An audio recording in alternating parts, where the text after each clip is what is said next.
Hello my lovely friend, I hope you do wonderful.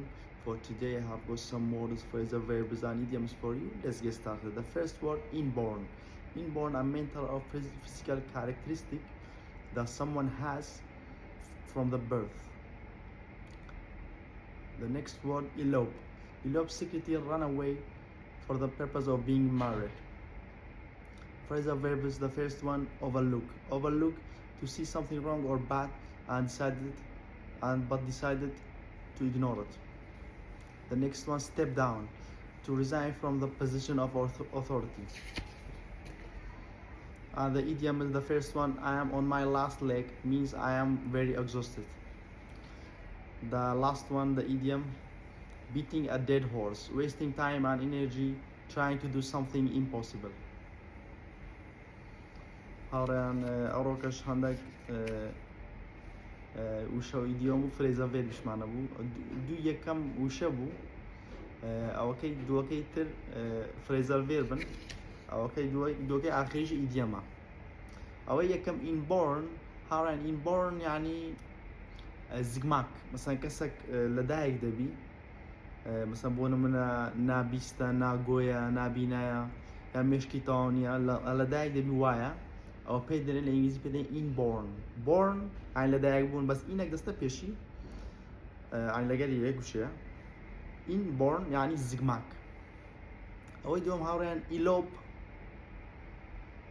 elope هاوريان أو أما مثلا عفرتك مثلا لقيت كابرايش درواتن إذا آية مثلا خوشي دي مثلا مالوا قبولنا كان أو يجلقي كابرايك دروا بيدرن elope أو لا أدب وشتواها زود زيادة يعني أما بيدرن ودوكوتو بس لو لفرهنگ كردية كان اسمها ردوكوتو يعني أو كسي عفرتك هالدي بمبستي هاوسا جيري لقي كابرايك يعني ببي رزامة دي مال هالدي لمالوا لقي كابرايك بمبستي هاوسا جيري بيدرن elope أما بيدرن ودوكوتو أو كيكا فريزال فيربا كان overlook هاو يعني تاپۆشی لێکردن مثلا تو مثلا قوتابیەکە مثلا بۆ نمونە مامۆستایەک دەبینی هەندێک هەڵەی هەیە بەڵام دەزانی دەیەوێت ساقیت بی هەندێک چاپۆشی لێ دەکات دەری دەسوێنی هەڵا هەندێک هەڵەکانی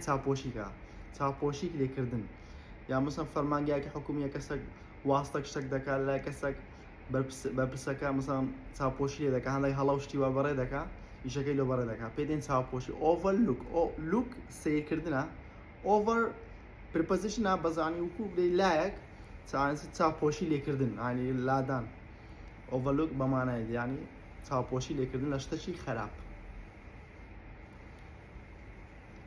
step down هاوڕێن ئەوەش زۆرجار لە بواری سیاسەت بەکاردێ مثلا کەسێک پۆستێکی باڵای هەیە بۆ نەڕۆژ حکوومەتە سەرۆک پەرلەمانە کەسێکە واز لە پۆستەکەی دەینی پێ دەڵێن step down وازینە لە پۆستێک بەتایبەتێکە پۆستێکی باڵای حکومی بی بەرپرسیارەتی بی پێ دەڵێن step down. هاوڕێن دوو ئیدیۆمەکەی ئاخیری یەکەم دەڵێ I am on my last leg یعنی لاق دەڵێ ئەمن لەسەر کۆتایی لاقم بەس بەمانای ئەوەیە ئەم زۆر ماندیمە يعني I am very exhausted هاوی کە تازە بەنگلیزیەکەوەم گوت I am very exhausted يعني زۆر ماندیمە ئیدیۆمەکە دەڵێ I am on my last leg ئەم بەخۆشمان دەڵێ هاوڕێن دەڵێ لاقم شل بووە زۆر ماندی دەڵێ لاقم بەرگەم ناگری یان لاقم زۆر شل بووە ئینگلیزیش دەڵێن I am on my last leg يعني زۆر ماندوومە زۆر بێتاقەتم. هاوڕێن ئەوکەی کە beating a dead horse هاوڕێن ینی ئەسپ beating يعني لێدان بۆخۆی ئەسپ هاوڕێن چالاکە ها سوار پشتی دەبی هەڵدێ بەس ئەوە beating a dead horse دەڵێ ئەتوو dead يعني مردی يعني لێ دەی لە ئەسپی مردی بدەی ئەسپەکەش مردیە نازوێتەوە ئەزانەکە خۆمان دەڵێن ئاستی سار دەکوتی کە دەڵێ ئیشەکی دەکەی کە ئیسیفادەی نییە ئینگلیز دەڵێن beating a dead horse يعني ئەتوو لە ئەسپی مردی دەدەی ئیشەکەت ئیسیفادەی نییە ئەمەش دەڵێن ئاستی سار دەکوتی. Thanks for watching, like and follow.